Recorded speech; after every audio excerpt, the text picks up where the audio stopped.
Qu'est-ce que la peur de l'abandon? Pourquoi est-ce qu'une personne a ce sentiment très fort? Et en quoi ça peut être négatif dans la vie? Et donc finalement, comment vaincre cette peur de l'abandon? La peur de l'abandon, c'est un sentiment très fort qu'on peut avoir même lorsque nous sommes adultes et que nous avons la réflexion intellectuelle de se dire non, je ne risque rien, tout va bien, les gens ne vont pas m'abandonner. Ce n'est plus rationnel. Ça fait écho à quelque chose que vous avez vécu obligatoirement. C'est-à-dire qu'à un moment donné, il y a eu un manque affectif de la part de votre maman, papa, les deux. Le sentiment aussi, des fois, dans les grandes fratries, quand il y a beaucoup d'enfants dans la maison, eh bien, c'est difficile de trouver sa place. Et moins on trouve sa place, eh bien, plus, quand on grandit, on a le sentiment d'être un peu vide, d'être un peu laissé à l'abandon et d'en avoir très peur. Ça peut être très violent dans un couple parce que la personne qui a peur de l'abandon va créer finalement un stress et un questionnement permanent, déjà pour essayer de se rassurer, ce qu'elle n'arrive pas à faire, et en plus peut-être pour tester l'autre, c'est-à-dire qu'elle va tout le temps appuyer là où ça fait mal, le critiquer ou faire des choses négatives, comme pour tester son conjoint ou sa conjointe, pour voir jusqu'où il va pouvoir ou elle va pouvoir tenir dans cette relation. Et si jamais, il y a une séparation, eh bien la personne qui souffre d'abandon, de la peur de l'abandon, va dire « Ah mais ça c'était une évidence, de toute façon je savais qu'il pourrait ou elle ne pourrait pas rester avec moi ». Alors qu'en réalité, c'est la personne qui souffre de la peur de l'abandon qui va pousser à l'extrême pour essayer de se rassurer, pour essayer de tester les personnes qui sont autour d'elle pour ne pas manquer d'amour. Alors à quoi c'est dû tout ça? Eh bien, c'est dû que, oui, effectivement, vous avez probablement vécu un manque affectif à un moment donné dans votre vie, et que ce manque affectif, ou en tout cas ce lien qui ne s'est pas créé parce que vous ne trouviez pas votre place, vous a laissé un espèce de vide, un vide que vous avez besoin, que vous avez impérativement besoin de combler. Le risque, il est de tomber dans la dépendance affective, ce qui arrive, allez, 9 fois sur 10 quand il y a le sentiment de la peur de l'abandon. Et la dépendance affective, eh bien, là encore, c'est pas forcément positif parce que dans un couple, on ne peut pas dépendre de l'autre pour être heureux. Bien sûr, c'est un pot commun, je dirais, pour pouvoir avoir des projets communs, pour avancer ensemble, pour partager sa vie. C'est ok. Mais le fait de dépendre de l'autre, de dire si moi je n'avais pas de conjoint ou de conjointe, ma vie elle ne serait rien, je ne serais rien. C'est ça, c'est cette fausseté en fait qu'il faut s'enlever de la tête. Parce qu'en réalité, il faut apprendre la confiance en soi, l'estime de soi. Alors, comment on apprend la confiance en soi? Parce qu'effectivement, pour lutter contre la peur de l'abandon, pour ne pas tomber dans la dépendance affective, il faut travailler sur soi. Il faut absolument prendre le temps de s'estimer. Vous pouvez le lister déjà, tout simplement, une petite feuille. Donnez vos qualités, mettez vos qualités en avant. C'est pas de l'orgueil, c'est pas de la prétention. On vous demande pas de le faire dans la lumière et de briller autour de ça. C'est pas de la vantardise non plus, c'est personnel.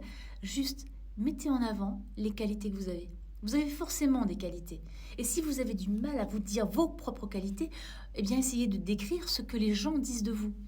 Hein, si les gens disent de vous que vous êtes, je sais pas moi, que vous êtes gentil, que vous êtes drôle, que vous êtes intelligent, que peu importe, eh bien vous écrivez ce que les gens pensent de vous. Et puis essayez quand même de faire des choses qui viennent de vous. Soyez objectif. Si vous êtes parent, comment vous comportez-vous en tant que parent? Si vous avez un travail, comment vous comportez-vous au travail, etc. Donc vous avez forcément des qualités. On en a tous. Voilà, si on cherche, on trouve. Une fois les qualités révélées, il faut savoir les mettre en avant.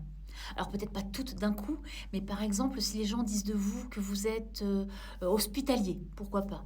Eh bien, prenez le temps d'analyser quand vous recevez les gens justement et que vous manifestez cette qualité.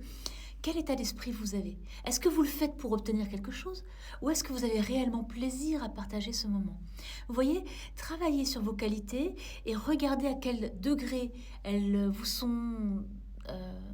elles font partie réellement de vous ou parce que vous vous imposez ces qualités-là pour plaire aux autres. Ce que je veux pas aujourd'hui, c'est que vous cherchiez à tout prix à plaire aux autres. De toute façon, vous n'y arriverez pas. Vous allez plaire à une personne et vous allez déplaire à une autre. C'est comme ça qu'est le monde, donc vous ne pourrez pas changer la donne. Ça n'existe pas. Il faut donc accepter l'idée qu'on ne peut pas plaire à tout le monde. Mais par contre, il y a une personne à qui vous devez impérativement plaire, c'est à vous-même. Alors ça peut être l'attrait physique, oui, mais il faut vous plaire, vous, avec justement vos qualités, avec peut-être aussi vos défauts, parce que ça constitue qui vous êtes, mais avec votre personnalité. Et quand vous avez compris ça, je vous assure que vous avez compris tout le reste et que les choses vont se mettre en place. Vous pouvez bien sûr vous faire aider d'un thérapeute, parce que c'est essentiel de ne pas rester seul pour essayer de redresser un petit peu ces failles de la vie qui vous ont peut-être fragilisé émotionnellement. Donc c'est important de le faire. Et puis d'apprendre à exprimer vos besoins et vos sentiments. N'ayez pas peur de parler à votre conjoint, votre conjointe, des choses qui vous font peur. Oui, j'ai peur de te perdre. Oui, ceci ou cela me fait mal ou me fait peur voilà, ou me met en colère par moment, etc. Peut-être que si votre conjoint justement entend ce qui vous fait peur, il saura à même de peut-être vous rassurer et de vous faire comprendre que là, c'est une fausse idée et que même à la rigueur, elle ne doit pas naître dans votre tête. À vous de l'accepter aussi et de faire taire ses craintes et ses doutes si votre conjoint vous rassure sur le sujet. En gros, il faut que vous appreniez l'autonomie émotionnelle. On apprend à être bien et heureux en étant seul.